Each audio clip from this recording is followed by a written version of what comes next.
Need for Speed Unbound just drops an insane update that I have been waiting for because it fixes a fundamental problem I've had with the game since Go. So the system of multiplayer in Need for Speed Unbound has been a little confusing to a lot of people, but when you invite people to join a playlist in free roam, what you're actually doing is inviting the session, not everybody. And conveniently, for the first time in my life, everyone's joining my session.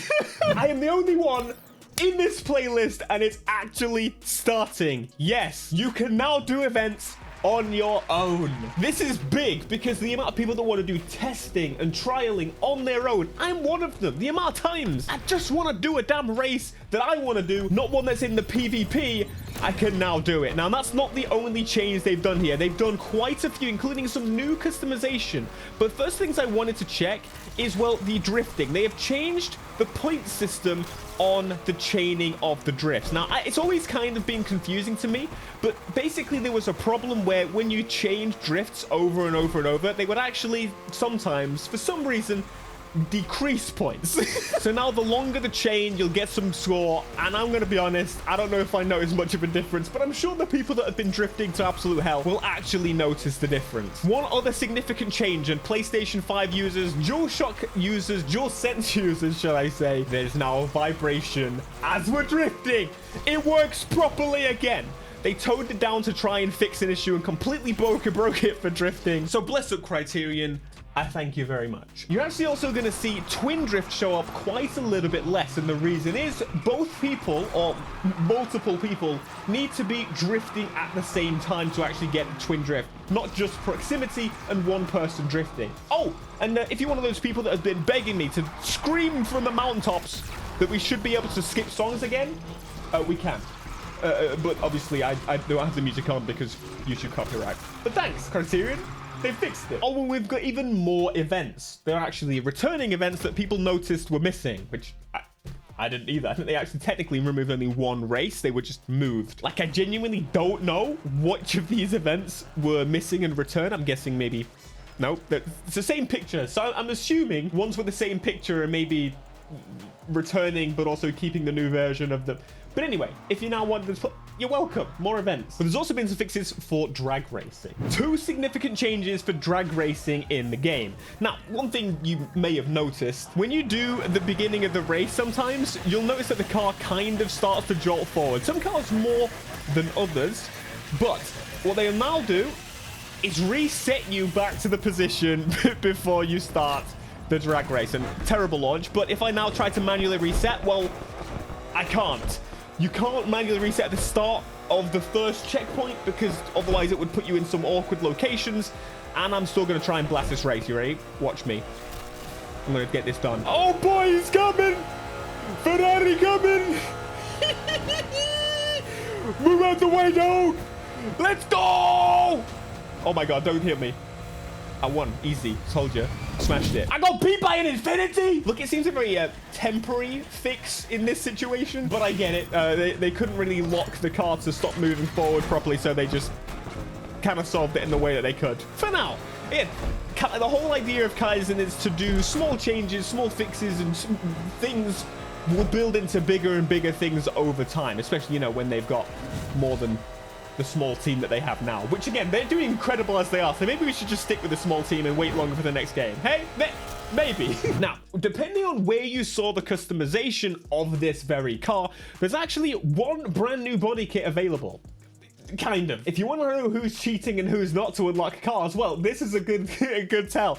You'll now notice that on the very end, there's a brand new Criterion kit. These arches, this wing, this setup was not available previously. It didn't unlock, and now it actually does. A brand new body kit basically has just appeared to the game. This was not available before, and the only way to get it was to unlock all the parts with cheats. So you can see, I am legit. I didn't have access to this, and now I've got a new body kit for my Mustang, and I'm going to apply it. But that's not where the customization stops, because there's some other new stuff and that people have been begging for, including ourselves. In order of priority, this is number one. A whole bunch of community stickers have been added, including the Nubbin sticker! Thank you. Bless up. Of course, you are so welcome. New pants sticker just dropped. That's a... Get in the game. Put it on all your cars. We've also got Crowned, for example. We got Corey's own one in there. It's super cool. Community stickers are now in the game. We've even got Dom's sticker in there as well. But mate, HKS is in here. HKS is back. HKS all over my car. But it's not just stickers. We have got something that I've been screaming from the mountaintops for. If you've been following, realistic smoke and flames have been in the game for a while now. In fact, we've actually got some custom variants of it, but today I finally get my ones. Original smoke with the cool flames called Origin Trail. How is this any different, you might ask? Is that flame slightly different? That flame looks freaking sick. I want Need for Speed Heat Flame still. There's something we got to see. Well, if we very quickly jump, yes! We have got light trails back with realistic smoke. This is awesome with the Mustang. I've never seen it on the Mustang. That is so sick. Now, this is something they removed for the realistic effects because look, they thought people didn't want to have the light trails, but the light trails are so significant to Need for Speed. It fully reminds me of Underground Most Wanted when you boosted and things. I needed the light trails back, and John and everyone else in the damn team listen to my request. Every damn update, every damn week, I'm like, light trails? Light trails? No. They're like, today's the day. Now we can shut that man up. So there you go. If you want light trails and Need for Speed along with the realistic smoke and stuff, you're so welcome. That's all me. I made it. Absolutely.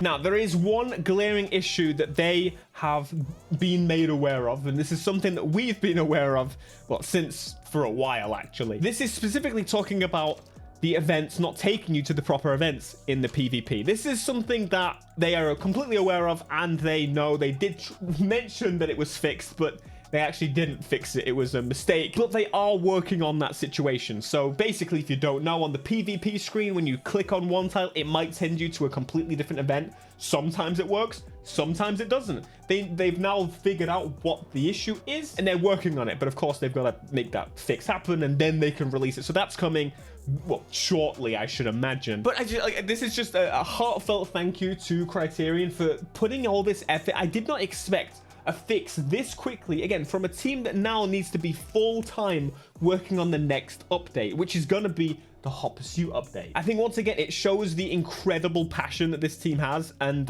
so that's why my passion, genuinely, for Need for Speed is probably higher than it has ever been, which is kind of insane to think about because Need for Speed 2015 exists. That was reigniting for us folks over here, us deprived Need for Speeders. Also, can I just say, whoever decided to make 1552s the 15th rim on the list, if they're still working on Need for Speed, give them a raise. So out of those things, out of those fixes, that has solved a lot of my small issues with the game. Of course, there's little things that I could mention. Oh, the drag racing, the lane switching is not perfect. These are things that I just kind of don't expect until a little bit later on. I think they should be focusing on the update. I think I made a hateful choice with the wheel, folks. You know what? I don't care. We're sticking with it. They fixed the PvP. They fixed all the little issues we've had with drag and drift that kind of caused an imbalance of competition. I think the most significant fix that needs to happen now, that really needs to happen now, is getting them damn drift tires, the drift events and drag events into single player. Free my single player boys. The way that the game has gone has added so much. It's kind of gonna be disappointing if, you know, one day when the game shuts down, all these significant things are gonna be missing. But we know they're gonna be in the next game. This is for the community, the hardcore, the long-term players. And realistically, if you're not online, you're not playing all the new stuff. So I get it, but at the same time, I really think they could at least make some steps towards that by, you know, doing the simple version of, how about we just add the drift tires offline? That should be easy enough. Let them use them in drift events. Oh, it breaks the progression. I don't care. Maybe give it a go and see if it does, rather than going umming and ahhing, because Unite will if these people don't. So that's the one last thing, please. But thank you, Criterion, and thank you. Hope you enjoyed. Hope you found out everything. There are more changes. If you want to read the full changes, I'll link them down in the description, but I covered most of them for you. Then the big ones. Then the big ones.